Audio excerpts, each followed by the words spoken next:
Before I tell you about the exact moment my family's entire fake reality collapsed, let me know where you are watching from in the comments. Thank you for being here. Please grab a warm cup of water, sit down, and listen to me tell the whole story. Welcome to the channel. My name is Claire Bennett. I am 34 years old, and I restore rare and antique books for a living. I run a custom archival and letterpress studio out of a narrow, drafty old townhouse in Providence, Rhode Island. It is quiet, incredibly solitary, and meticulous work. I spend my days repairing water-damaged leather journals from the 19th century, rebinding heavy family Bibles for strangers, and carefully gluing broken, fragile spines back together using tiny bone folders and specialized adhesives. I am completely used to fixing things that are falling apart. I spend hours looking at the damage someone else caused and figuring out how to make the foundation strong again. Maybe that is exactly why my family assumed I would always be there to fix them, too. They looked at me and saw someone whose entire purpose was to repair their messes without ever asking for credit. To understand exactly what happened last Christmas, you need to deeply understand the people who were sitting at my dining room table. My father, Walter Bennett, was a retired local contractor. He was a large, imposing man who believed that every single favor he ever did for you was a binding, lifetime investment in your complete obedience. If he spent an hour fixing a leaky pipe under your sink, you owed him your total submission and respect for the next decade. He loved to stand in the middle of a room, cross his thick arms, and say things like, "Family is about showing up." But what he really meant, what he always meant was, family is about people showing up for me. My mother, Diane, was a completely different kind of exhausting. She collected sympathy the exact same way some people collect vintage ornaments. Everything in her life was always a massive tragedy, and she was always the long-suffering victim who just needed a little more grace and a lot more attention from everyone around her. She was a master of the quiet sigh, the tearful phone call, the subtle implication that her life was harder than anyone else's. And then there was my younger sister, Megan. Megan had perfected the absolute art of standing just close enough to a disaster to enjoy watching it burn, without ever getting blamed for actually striking the match. She was the golden child who could do no wrong, mostly because she never took responsibility for anything long enough to be held accountable. The story my parents told the rest of the world, especially the people at my mother's large community church, was very simple and incredibly effective. It went exactly like this. Poor Claire, always overwhelmed, always needing help with the children, always one step away from a complete mental and financial breakdown. That specific version of me was incredibly useful to them. It made Walter look like a heroic, protective patriarch who was generously keeping his struggling daughter afloat, and it made Diane look like a selfless saint of a grandmother. But the reality behind closed doors, the reality that I lived every single day, was entirely different. 3 years ago, I went through a terrible, deeply traumatic divorce. It was not a quiet, mutual separation. My ex-husband fought me on absolutely everything just to punish me for leaving. The custody battle for our 2 young children, Noah and Elsie, was brutal and completely draining. Every single meeting with my lawyer felt like walking through an emotional and financial minefield. My lawyer sat me down in his sterile office, looked at my paperwork, and warned me it would be a long, very expensive road. He told me I needed to prepare for a marathon, not a sprint. So, I put my head down and worked harder than I ever had in my entire life. I built my life back together, brick by brick, page by page. I implemented a strict budget. No flashy spending, no waste, no pretending to keep up with anyone. I relied entirely on my salary from the restoration studio to keep the lights on, buy the groceries, pay the mortgage on the townhouse, and make sure I was regularly putting money into Noah and Elsie's college fund. I learned exactly how expensive human dignity could be, and I paid the price gladly because it meant peace for my kids. What the neighbors, the extended family, and the church friends absolutely did not see was how much of my hard-earned money I had quietly pushed into my parents' and sisters' bank accounts over the last 2 years. It started shortly after my uncle passed away. My parents received a decent-sized inheritance after his funeral. It should have been a safety net for their retirement. Instead, They blew through it in a matter of months on luxury house upgrades they absolutely did not need. A new kitchen island, imported tile, a massive television. Less than a year later, Walter needed minor knee surgery. When his massive medical deductible was due, Diane called me on a Tuesday morning, sobbing hysterically into the phone. She said they were completely broke, the bank accounts were empty, and they were too embarrassed to ask the bank for a personal loan.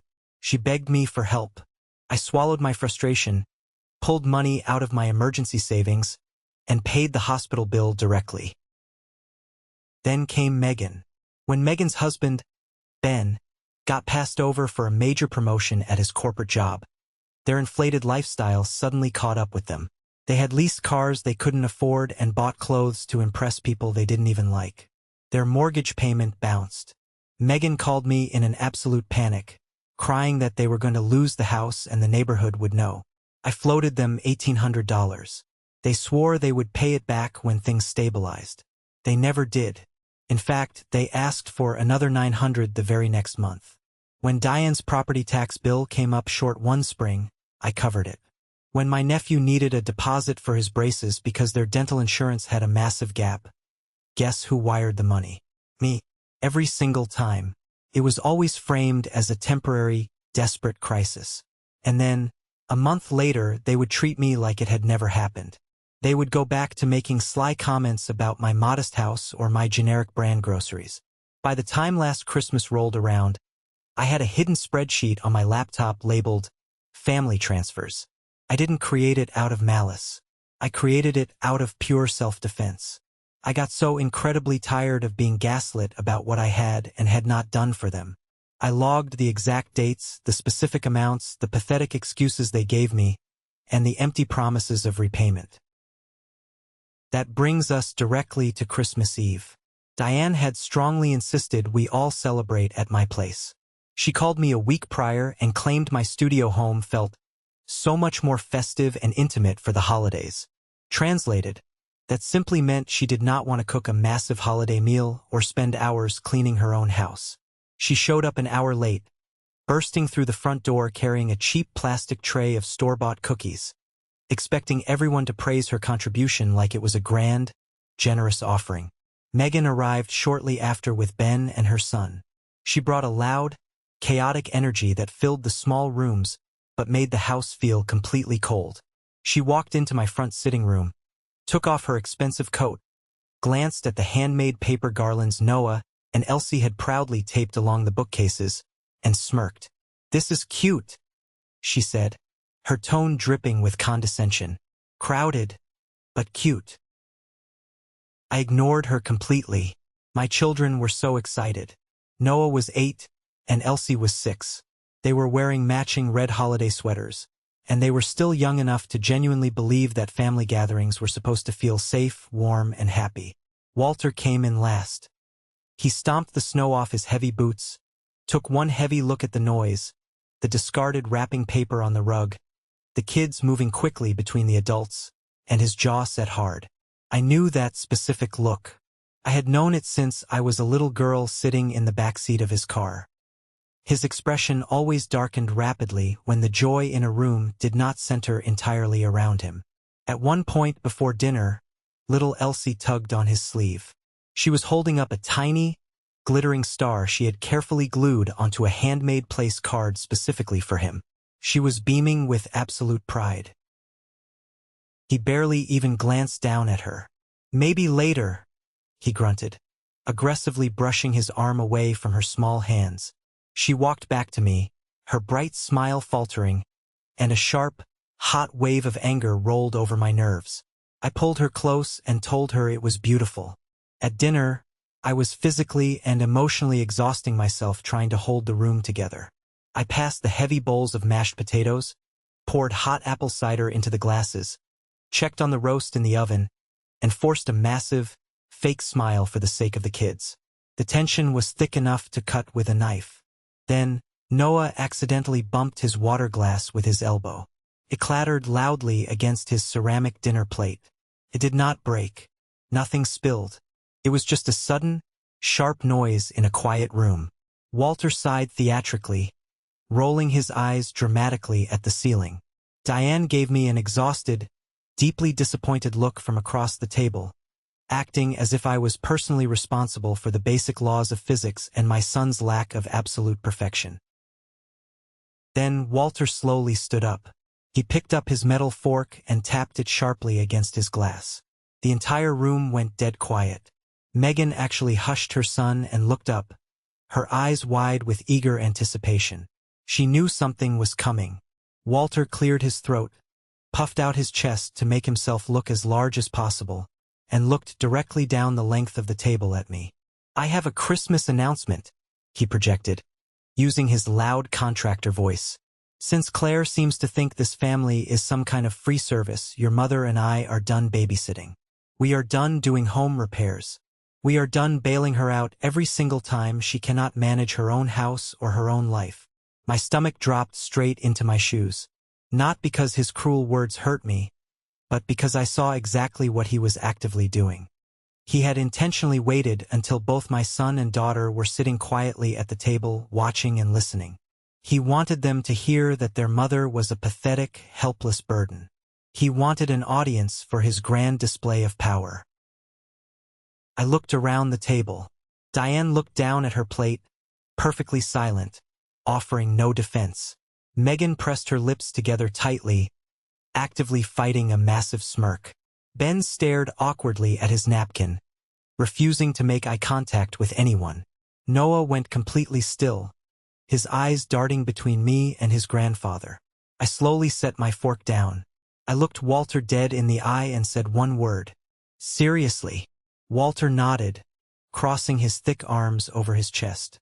"Seriously, you have been leaning on this family for way too long. You drain us.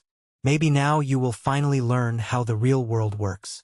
I felt the very last string of my patience snap. The fear and the obligation I had carried for years simply vanished. I stood up, planting my hands firmly on the wooden table, leaning forward. "You watched me cover Mom's property taxes," I said, my voice dangerously calm but loud enough for everyone to hear. "You watched me help Megan keep her mortgage current so she wouldn't lose her house. You called me crying for your medical deductible, Walter. Do not stand in my own house, eat the food I paid for, and act like replacing a garbage disposal 3 Thanksgivings ago makes you my patron saint." The energy in the room completely shattered. Megan's head snapped up in shock. Diane gasped loudly, clutching her chest. "Claire, do not do this right now." Walter's face flushed a deep, furious red.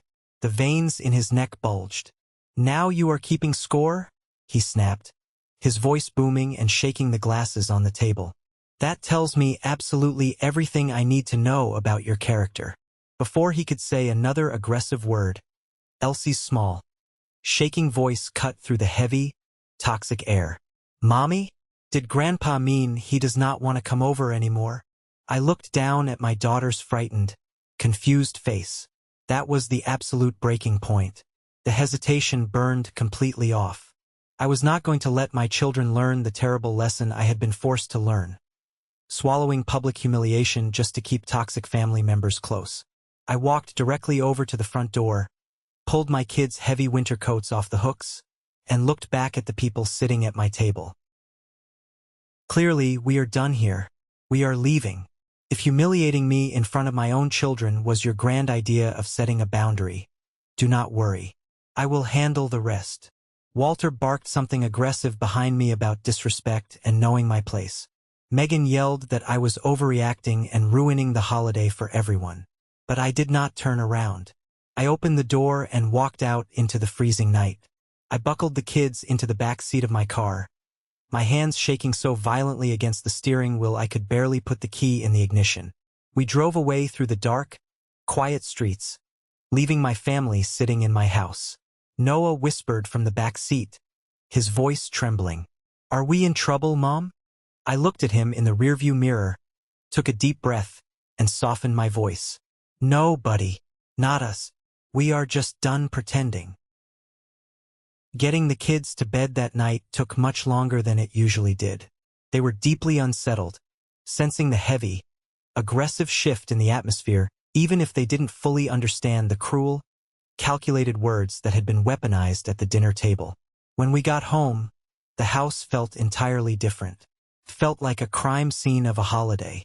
I sat on the edge of Elsie's bed, reading her an extra story about a brave little bear, tucking the heavy blankets tightly around her small shoulders, and promising her over and over that tomorrow, we would have our own special Christmas morning, just the three of us. By the time I finally closed their bedroom door and walked down the hallway, my entire body felt like it had been violently beaten. I walked into the kitchen. The remnants of the ruined dinner were still sitting on the counters. The roast was cold and congealing in the pan. The cider glasses were half full. I ignored absolutely all of it. I poured myself a glass of cold tap water, leaned against the sink, and finally checked my cell phone. I had 3 aggressive text messages from Megan. They read, "You are so unbelievably dramatic. How could you ruin a holiday over a simple boundary? And you need to apologize to Dad immediately." There was one single missed call from Diane. Nothing from Walter. I put the phone on silent, turned off the kitchen lights, crawled into my bed, and stared at the dark ceiling. My mind raced with anger, immense guilt, and pure exhaustion. I paced the floor of my bedroom for hours until sleep finally dragged me under. I woke up at 6:17 the next morning. My phone was vibrating so violently against the solid wooden nightstand that it nearly vibrated right off the edge and onto the floor. I rubbed my tired eyes, squinting painfully at the bright screen in the dark room. My lock screen was a solid, endless wall of urgent notifications. 36 missed calls, 11 voicemails, dozens of text messages. For a terrifying, dizzying second, my heart slammed aggressively against my ribs. The pure adrenaline spiked in my blood. I thought someone was dead. I thought Walter had suffered a massive heart attack in the middle of the night out of pure rage, or there had been a terrible car crash on their way home from my house. I swiped the screen open, my fingers fumbling and shaking in an absolute panic. But as I quickly scrolled through the long list of notifications, the sheer panic rapidly dissolved into a cold, hard, heavy knot in the pit of my stomach. The frantic calls were absolutely not from the local hospital. They were from Diane, from Megan, from my Aunt Joanne, from 2 different cousins who lived out of state. Even an old family friend, Susan from the church, who had absolutely no business having my personal cell phone number, had tried to call me twice. In my specific family dynamic, that exact pattern of frantic, wide-scale communication only meant one thing. Somebody had already turned the narrative into a massive public event. The spin machine was working overtime. I opened my text messages first, bracing myself for the impact. "Call your mother right now. She is devastated. Claire, what on earth did you say to your father? He is furious. Take down whatever you posted immediately. You are ruining the family reputation. How could you do this to them on Christmas of all days?" My jaw clenched so hard my back teeth actually ached. I hadn't posted anything on social media. I had been asleep, which meant Diane had. I quickly opened the Facebook app. Sure enough, right at the very top of my news feed was a long, dramatic post from Diane. The timestamp showed it was published at 1:12 a.m. while I was fast asleep. She had attached a carefully cropped, beautiful, warm photo of my dining room table from earlier in the evening, taken right before the screaming started. The candles were glowing softly, the plates looked perfect and inviting, and Noah and Elsie were blurred happily in the background. It looked like a magazine cover for the perfect family holiday. The caption she wrote above it made my blood run entirely cold. It read, "Some people only know how to take and take from family until the exact moment loving, healthy boundaries are finally set. This has been the absolute hardest Christmas of my entire life. My heart is completely broken. But sometimes, protecting your peace and your marriage costs you a daughter's anger. Walter and I are leaning on our faith tonight, praying for healing and understanding." Beneath her masterful, incredibly manipulative performance, the comments were already piling up by the dozens. Women from her church group, extended family members, and old neighbors were leaving praying hands emojis and long paragraphs of absolute support. "Praying for you and Walter, Diane. Boundaries matter so much in these difficult times. Grandparents are not free labor. Kids today are so unbelievably entitled and selfish. It is so deeply sad when grown daughters do not appreciate the endless, exhausting sacrifices their parents make for them. And right in the middle of it all, a highly visible comment from my sister, Megan. So incredibly proud of you and Dad for finally speaking up and protecting yourselves from the constant draining. We love you. I sat on the edge of my bed, staring at the glowing screen for a full 60 seconds. I could not move. I felt my chest tightening, my breathing growing fast and shallow. The sheer audacity of it was paralyzing. My own mother had sat at my dining table, eaten the expensive roast I paid for, watched my father verbally and emotionally abuse me in front of my own young children, and then went home, got into her comfortable bed, and typed out a massive, calculated lie to hundreds of people just to make herself look like a tragically misunderstood martyr. She had intentionally turned me into a lazy, entitled parasite for the entire community to judge, just to protect Walter's fragile ego. She wanted witnesses. She wanted an audience to validate her twisted delusion and comfort her. I slowly stood up. The hardwood floor was freezing against my bare feet, but I didn't care. The sadness, the heavy guilt, the desperate, lifelong need to be a good daughter that I had carried around for 34 years completely evaporated in that exact moment. It was instantly replaced by a sharp, clinical, unshakable coldness. The Claire who absorbed the abuse was gone. Diane wanted a public audience? Fine. I knew exactly how to give her one. I didn't call her. I didn't reply to any of the frantic, accusatory text messages from my cousins. I walked out of my bedroom, went straight down the hall into my restoration studio, pushed past the heavy iron book presses drying my latest project, and opened my laptop. I pulled up my online banking portal. The screen glowed brightly in the dim room. I navigated to the secure folder on my desktop labeled Family Transfers. I sat there in my thick winter robe, my morning coffee completely forgotten and going ice cold beside me, and started pulling the screenshots. I did not need to exaggerate. I did not need to yell or use emotional language. I just needed the raw, undeniable, irrefutable math. Math does not lie. I looked at the numbers glowing brightly on the screen, verifying every single detail. Diane's property taxes from April, $2,143. Paid directly from my checking account to the city clerk. Megan's mortgage shortfall when Ben missed his promotion at the firm, $1,800. And then another $900 transferred the very next month. Walter's medical deductible for his knee surgery, $3,275. Paid directly to the hospital billing department. The deposit for my nephew's braces. A massive emergency furnace repair bill for my parents' house. 2 separate utility shut-off reversals for Diane's house when she forgot to pay the electric bill. Every single transaction was neatly logged. Every bank transfer was time-stamped with the exact date and minute. And right next to them in the folder were the screenshots of the exact text messages that accompanied the requests. Diane begging and pleading. Megan promising to pay me back from her very next paycheck.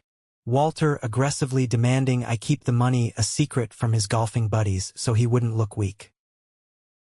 I didn't need to post all of it. I only needed enough to permanently puncture the massive, bloated lie Diane had confidently floated into the public square. I went back to the open Facebook tab, clicked on Diane's ridiculous post, and typed a single comment. I didn't use all caps. I didn't use exclamation points. I didn't call her names. The pure power was in the absolute calmness and the surgical specificity of the truth. I wrote, "Loving boundaries. That is a very interesting phrase, Mom. Since we are having this deeply personal conversation in public for everyone to see, let's make sure the details are perfectly accurate. In the last 2 years alone, I have personally paid your property taxes $2,143, Dad's medical deductible, $3,275. Megan's mortgage shortfall, $2,700 total, Ben's braces deposit, and 2 of your overdue utility bills to keep your lights on, Dad watched all of that happen before standing up in my house last night and telling my children that I live off of him because he babysat twice a month. If you truly want peace and healing, maybe you should start with basic honesty. I hit enter. I didn't attach the screenshots yet. I knew I didn't have to show my entire hand immediately. Diane knew I could back up every single word. I sat back in my desk chair, crossed my arms, and watched the screen. For 3 agonizingly long minutes, absolutely nothing happened. The post sat there perfectly still.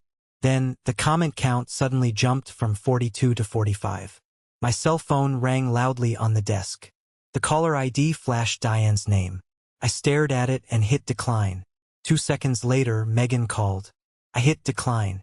Then, for the absolute first time since he stormed out of my house the night before, Walter called. I hit decline. I refreshed the Facebook page. My Aunt Joanne, my mother's older sister and the absolute only person in the entire extended family whose opinion Diane actually feared and respected, had replied directly to my comment. Wait, Claire, what are you talking about? Diane told us you were drowning in legal debt from the divorce. Megan immediately jumped into the thread, typing frantically, desperately trying to do damage control in real time. Aunt Joanne, Claire is completely twisting the context of private family help. She is just angry and acting out maliciously about last night's argument. That was the exact trigger I was waiting for. Megan had opened the door. I replied to Megan's comment with one single screenshot. It was a text from Diane from April that read, Claire, please, I am begging you, can you cover the tax bill before Friday? We are desperate. Do not tell your father I asked you. Then I dropped a second screenshot right below it. A text from Walter. Insurance wants the deductible upfront before they operate. Wire the money today. Don't mention this to your mother yet. I will handle her. The mood underneath the post shifted with the brutal, violent speed of a car crash. It was instantaneous. The church friends who had just spent hours comforting Diane suddenly went dead silent. Nobody liked a hypocrite, especially in their tight-knit social circles. Then, one by one, the sharper, much more accusatory questions started rolling in from the family. A cousin wrote, Diane, why did Claire pay your property taxes if she is the one dependent on you guys like you said? A family friend commented, Megan, didn't the church do a huge fundraiser for your hard season last year? Claire was paying your mortgage on top of that. And then came the absolute kill shot. Aunt Joanne left a standalone comment at the very bottom of the thread. Diane, if you made a liar out of all of us today just to protect Walter's pride, you need to say it right now. Tell the truth. I watched that comment appear on the screen, and a profound, heavy weight physically lifted off my chest. I felt a deep, radiating calm I had not experienced in years. It wasn't joy. It wasn't exactly happiness. It was just the incredible feeling of standing up straight after putting down a massive boulder I had been carrying on my back for a decade. 7 minutes later, the screen went completely blank. An error message popped up. Diane had panicked, realized she was trapped, and deleted the entire post. But it was way too late. The internet is forever. The screenshots were already moving rapidly through the family group chats. My phone buzzed with a furious voice memo from Megan. She was screaming so loud the audio clipped and distorted. Walter left a seething voicemail calling me a vicious, ungrateful brat who is dead to me. Diane texted a single, pathetic sentence. You could have handled this privately. I actually laughed out loud in my empty kitchen. Public humiliation at my Christmas dinner table in front of my children was perfectly fine for them, but one factual, mathematically correct correction on the internet was suddenly a massive violation of privacy. By noon, the tide had completely turned. Relatives were calling me not to scold me, but to ask if I was okay. My cousin Natalie texted, I always thought something was weird about how your parents talked about you. I am so sorry. Even Megan's husband, Ben, sent me a private message. It just said, I am so sorry, Claire. I swear to you, I didn't know it was your money. That was the first real crack in the foundation. The grand performance of the Bennett family had always depended entirely on my absolute silence. The minute I stopped protecting them, They were exposed to the harsh light of reality. And they looked exactly like what they were. The following days were absolutely not like a dramatic movie montage. There was no grand epiphany where my parents suddenly saw the error of their ways, rushed to my front door, and collapsed in tears of sincere remorse. Toxic family systems simply do not work like that. When confronted with undeniable truth, they double down on the delusion. Diane spent the entire week calling relatives, crying hysterically on the phone, claiming I had weaponized money and was keeping score against normal acts of parental love. Walter went to the local hardware store, found his old contractor buddies, and told them I was mentally unstable, deeply bitter about my divorce and custody arrangement, and actively trying to keep him away from his beloved grandchildren out of pure, unadulterated spite. Megan played her favorite middle tactic, telling everyone in her circle that my tone was the real problem, completely ignoring the massive fact that they had lied to everyone and effectively stolen from me. But they had a massive, insurmountable problem. They couldn't talk their way out of this time. Receipts do not respect family hierarchy. I didn't waste a single second of my time arguing with their pathetic smear campaign. I was far too busy doing something much more important. I was actively, systematically closing off every single access point they had to my life and my finances. I logged into my banking portal. I permanently canceled the recurring auto transfer I had set up months ago to help Diane with her upcoming spring taxes. I logged into the commercial account at the local hardware store and permanently removed my credit card, the card Walter still occasionally used to buy materials for his own house projects, assuming I would just quietly pay the statement at the end of the month to avoid an ugly fight. I blocked Megan's cell phone number entirely, permanently cutting off the weekly text messages that almost always ended with her asking for a quick $50 for groceries or gas. I redirected all of that freed up money back into my high-yield savings account, back into my salary pool, and back into Noah and Elsie's college fund, where it truly belonged all along. When I sat the kids down in the living room to explain why we wouldn't be seeing Grandpa and Grandma for a while, I kept the language as simple and gentle as possible. Noah nodded slowly, his young eyes holding a serious, deep understanding that broke my heart a little. Elsie looked up at me, her lower lip trembling, and asked, "Mommy, did I do something bad with the place card? Is that why Grandpa is mad?" I got down on the floor, pulled her tightly into my lap, and hugged her until she stopped shaking. "No, baby, you did absolutely nothing wrong. Sometimes grown-ups act badly because nobody ever taught them how to be kind or how to tell the truth." A week after Christmas, Walter, Diane, and Megan realized their back-channel gossiping and manipulation wasn't working anymore. The extended family wasn't taking their side. Ben had completely separated his finances from Megan after realizing she had lied to him about where the bailout money was coming from.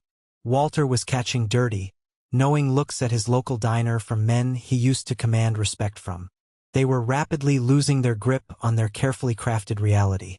So they aggressively demanded an in-person meeting. They wanted to meet at a neutral, brightly lit diner off Route 1. I agreed to go, mostly because I needed to look them in the eye one last time in broad daylight to be absolutely sure there was nothing left to save. I walked into the diner wearing my heavy winter coat, dark jeans, and boots. The smell of stale coffee and fried grease hung in the air. Walter was already sitting in the vinyl corner booth, his face red and puffy, a cup of black coffee in front of him. Diane was clutching a paper napkin, tearing it into tiny pieces, looking extremely nervous. Megan slid in next to her, crossing her arms tightly like she was preparing for a physical war. I slid into the opposite side of the booth. I didn't take off my coat. "You have exactly 10 minutes, I said, looking directly at Walter. Walter immediately puffed up, using the loud, booming voice he thought projected absolute authority. "You went way too far this time, Claire. Whatever problems we have behind closed doors, you do not shame your family in public. You embarrassed me." I stared at him, my face completely blank. "You stood up at my Christmas table and called me a financial burden in front of my own children." He waved a large hand dismissively. "I was setting boundaries. You need to learn independence. You rely on us too much." "No," I replied, my voice dangerously quiet but completely steady. "You were performing. You wanted to feel big, so you tried to make me small. You wanted an audience. Megan leaned forward, her eyes narrowing. Everyone is exhausted by your resentment ledger, Claire. You hold money over our heads like a weapon. Megan, I said, cutting her off instantly, pointing a finger at her. You have been taking my money for 2 straight years while letting Mom tell the entire church congregation I am barely scraping by. Do not ever confuse my silence with dependence. The booth went dead quiet. The waitress walked by and quickly hurried away. Walter let out a short, ugly, condescending laugh. There it is. You always were exactly like your mother. You keep score. You hold grudges. You make every piece of kindness transactional. Years ago, that specific accusation would have gutted me. It would have sent me spiraling into tears and frantic apologies, desperately reaching for my wallet to prove my unconditional love. But sitting in that diner, looking at his angry, entitled face, I felt absolutely nothing but pure clarity. Because what he had offered me my entire life wasn't kindness. It was control dressed up as sacrifice. I stood up from the booth. Walter actually looked startled, his eyes widening slightly, as if he genuinely believed his booming voice was a physical restraint that could keep me seated. I pulled a crisp $20 bill out of my pocket, dropped it flat on the table to cover their coffees, and looked down at my father. You do not get to see Noah and Elsie anymore, I said clearly, enunciating every single word. Not until they are old enough to understand exactly what emotional cruelty looks like. You do not get to drop by my house. You do not get to call my phone. And since you care so much about what family means, Walter, here is your final lesson. Family is not an audience for your ego. Diane gasped loudly, her face going completely pale. Megan stammered, You can't just do that. You can't cut us off. I looked down at my sister. Watch me. I turned around and walked out of the diner. The small bell on the glass door chimed cheerfully behind me. I stepped out into the freezing January air, the wind biting sharply at my cheeks. I got into my car, started the engine, and drove away. I left them sitting in that booth, completely speechless, finally stripped of the one thing they valued more than anything else in the world. My silence. What happened over the next few weeks was not some dramatic, sweeping movie montage where everyone instantly learned their lesson and begged for forgiveness. Real life is much messier than that, which honestly made it significantly more satisfying in its own unique way. The complete collapse of my family's fake reality was a slow, quiet, and absolutely devastating process for them. Later, the exact same night of our intense diner meeting, Megan's husband, Ben, called me. He sounded physically exhausted, like a man who had just run a marathon. He told me that Megan had come home from the diner absolutely furious, pacing the length of their living room, aggressively ranting about how disrespectful and cruel I was. But Walter had followed them back to their house. Walter barged straight through their front door, demanding that Ben get his wife in line and loudly complaining about his own entitlement to my salary and my time. Ben had finally had enough. He walked Walter right out onto the front porch, standing under the bright porch light right in front of the neighbors' houses. Ben pointed a finger directly at my father's chest and told him he was absolutely no longer welcome in their home until he learned the clear, distinct difference between helping his children and dominating them. That specific detail mattered to me a lot more than I initially expected. Not because I needed a man to validate my personal experience, but because deeply controlling men like Walter completely depend on the silence and compliance of other men to maintain their power. The absolute second Ben stood up straight and refused to play along with the charade, Walter lost his primary audience. He lost his grip. From there, the social exile officially began.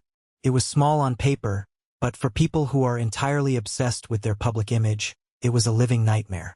Diane completely stopped being invited to host the large extended family Sunday lunches. My aunts and cousins politely but firmly declined her weekly invitations because absolutely nobody trusted her version of events anymore. They had all seen the receipts. She could no longer go to her church group and play the tragically misunderstood victim, because the women sitting in the wooden pews right next to her had seen the undeniable bank transfer screenshots with their own eyes. When she tried to bring up my name to garner sympathy, they changed the subject. That kind of silence is deafening to a narcissist. Megan's social media feeds got noticeably quieter. She completely stopped posting her perfectly curated, heavily filtered family content. She simply could not post beautiful, fake holiday traditions without people in the comments remembering exactly what had actually happened and who had really paid for her lavish lifestyle. Her husband's missed promotion no longer seemed like an excuse for her to act superior. As for Walter, the loud, booming man who loved absolutely nothing more than being consulted as the ultimate authority on everything, he stopped getting phone calls. His old contractor buddies stopped asking him for practical advice on their home projects. They had seen the absolute truth. One of his oldest friends, a guy who had known him for 30 years, actually cornered him at the local hardware store. He looked Walter straight in the face and told him that a real man does not brag about his immense pride while his daughter secretly pays his medical bills. That kind of public exile is an incredibly heavy weight to carry. Still, Walter did not apologize to me. He doubled down aggressively. He told anyone who would listen that my bitter divorce had completely ruined my mind. He claimed I was maliciously weaponizing my kids against him just to win a petty argument. He told Diane I would eventually break down, run out of money, and come crawling back to them, desperately begging for their approval because that was what I had always done in the past. He was completely and utterly wrong. I spent the rest of that cold winter focusing entirely on my work, my deep peace of mind, and my 2 children. I poured all my energy into restoring beautiful, broken things in my studio. My lawyer finally finalized the very last bits of stressful paperwork regarding my strict custody schedule with my ex-husband, securing my absolute boundaries on that front as well. I took the money I used to waste on my family and poured it directly into Noah and Elsie's college fund.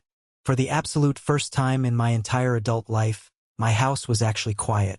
There were no sudden, manufactured crises. There were no aggressive emergency demands for cash. There was just the rich smell of old paper, the calming sound of the rain hitting the glass windows, and the absolute unshakable certainty that I was finally safe in my own home. A little over 3 months later, on a very gray, bitterly cold Tuesday afternoon in early March, I got a phone call that proved exactly how deeply Walter had underestimated my boundaries. I was standing quietly in my restoration studio with a severely damaged, half-repaired 19th century atlas open under my hands.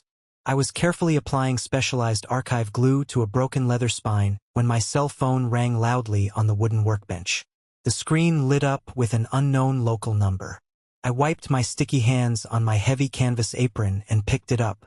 A woman with a very brisk, professional, clinical voice asked if she was speaking directly to Claire Bennett. I said yes. She officially identified herself as a charge nurse working at a major hospital over in Cranston. She took a breath and told me that Walter Bennett had been brought into the emergency room by ambulance 2 hours earlier. He had suffered what she described as a serious but highly survivable stroke. Because Diane had listed me as the primary emergency contact years and years earlier, back when I handled absolutely everything for them, and had apparently never bothered to update her official paperwork, my name was still the very first one to pop up in the hospital computer system. I stood there in the perfectly quiet studio. I looked down at the old, worn wood boards of the floor. I listened silently while the nurse efficiently and rapidly explained the immediate medical need for overnight observation, the potential long timeline for physical rehab, and the strict necessity of family notification. I did not panic. I did not drop the phone in shock. I did not start crying. I just took a slow, deep, measured breath. I thanked the nurse politely for her time, clearly told her that my mother Diane should be the primary contact moving forward, gave her Diane's direct cell phone number, and hung up the phone. I stood completely still for a very long minute. No matter how thoroughly and completely done you are with an abusive parent, there are some phone calls your physical body still receives like a sudden, violent change in the weather. A cold, sharp chill ran down my arms. 5 minutes later, my phone buzzed on the bench. It was a text message from Megan. It read, "Dad had a stroke. Please do not make this harder than it is. We are at Cranston Hospital. Look closely at those words.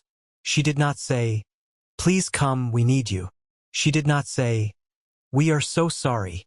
It was just the exact same old demanding request, wrapped tightly in a sudden medical emergency, ordering me to step right back into my lifelong role to smooth over their deep discomfort.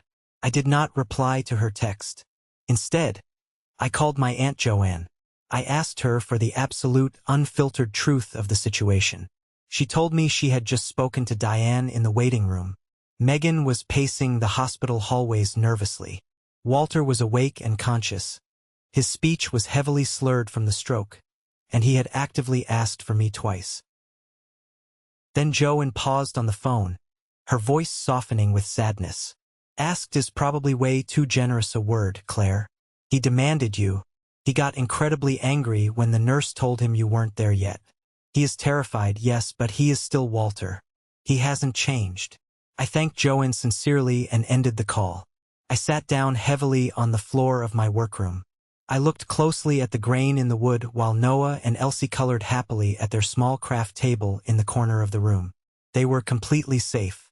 They were completely unaware of the massive, toxic undertow trying one more time to violently drag their mother back out to sea.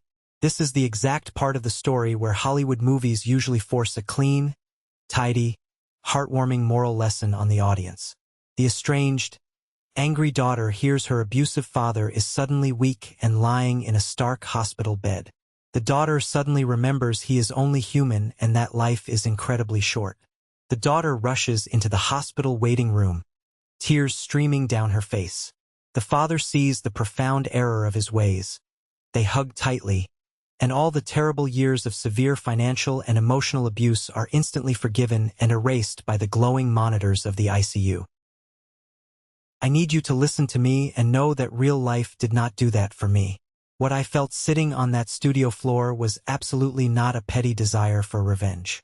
It was the crushing, suffocating weight of every single time I had completely abandoned my own dignity just so Walter and Diane could keep their fragile, bloated egos perfectly intact. I vividly thought about Walter standing aggressively at my Christmas table, loudly announcing I was a worthless burden. I thought about Elsie's tiny, shaking voice asking if Grandpa didn't want to come anymore.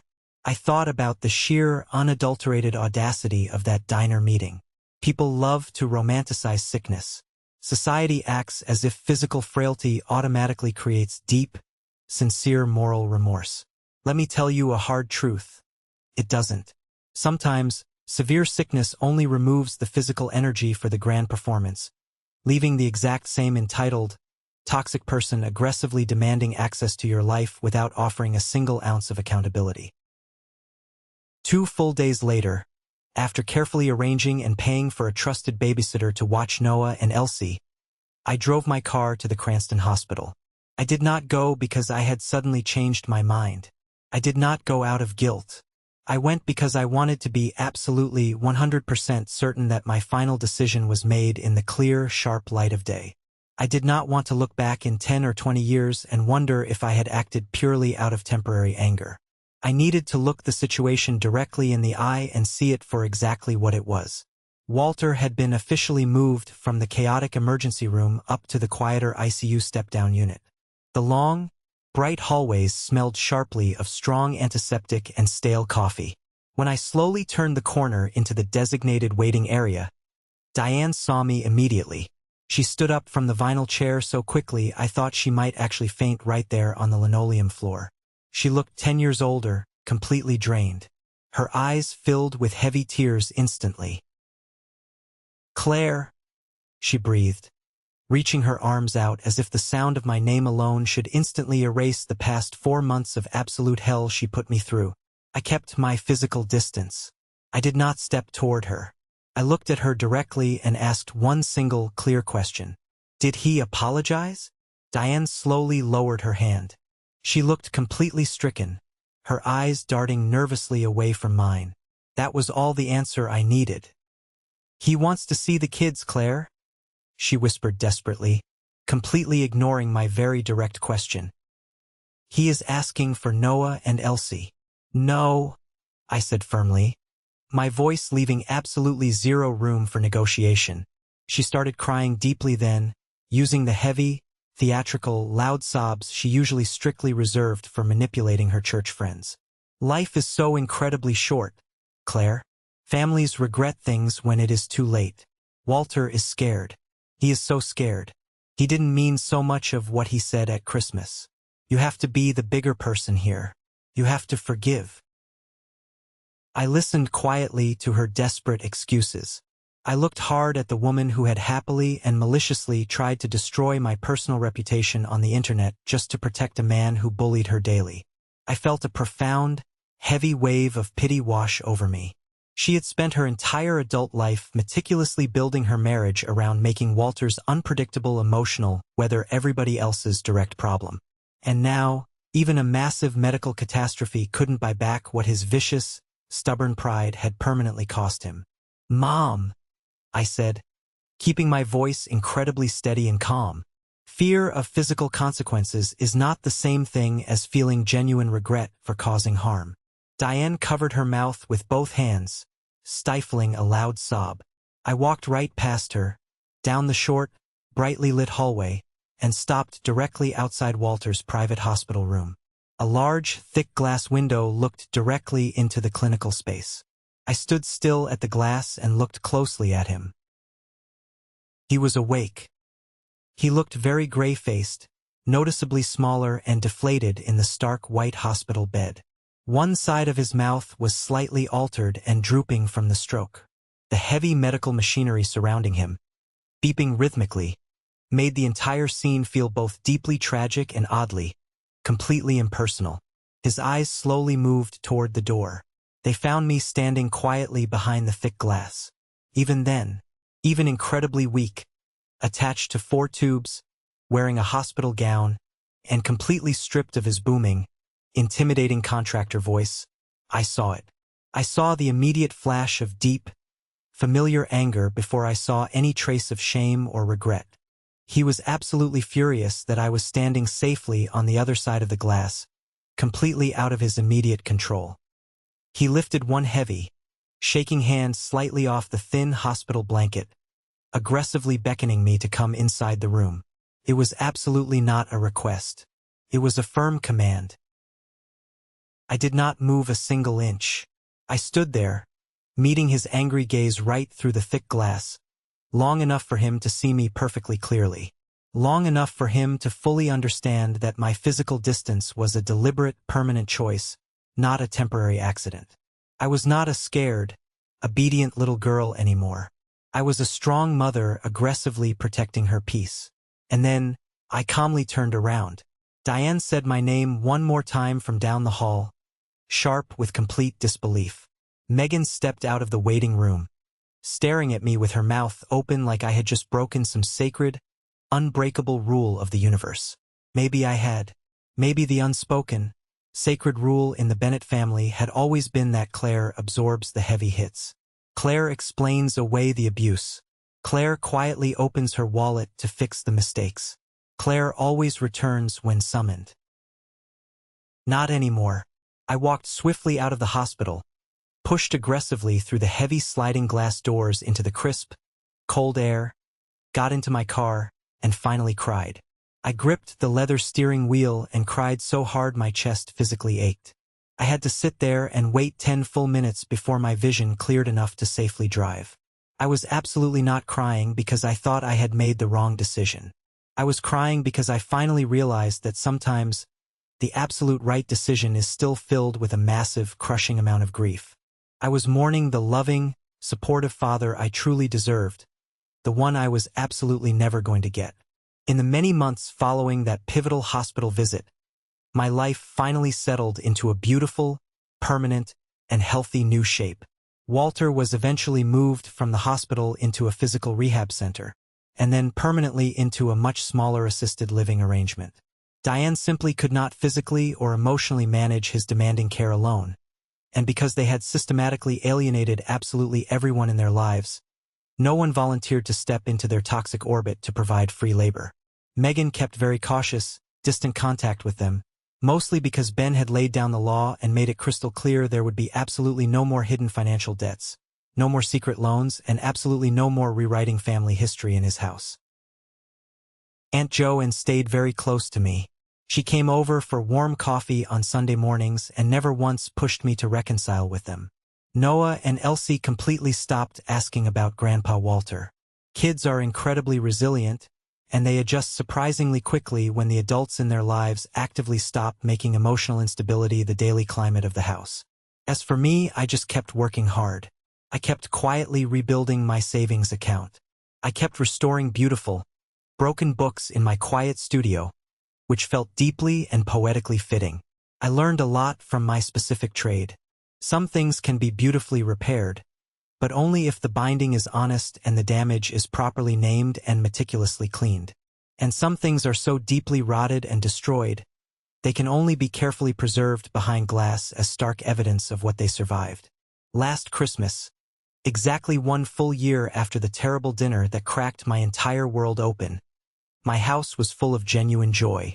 Noah happily helped me string warm, yellow lights completely across the studio doorway. Elsie sat happily at the kitchen table, aggressively stamping little gold stars onto handmade paper gift tags. We baked fresh cookies that absolutely did not come from a cheap plastic tray.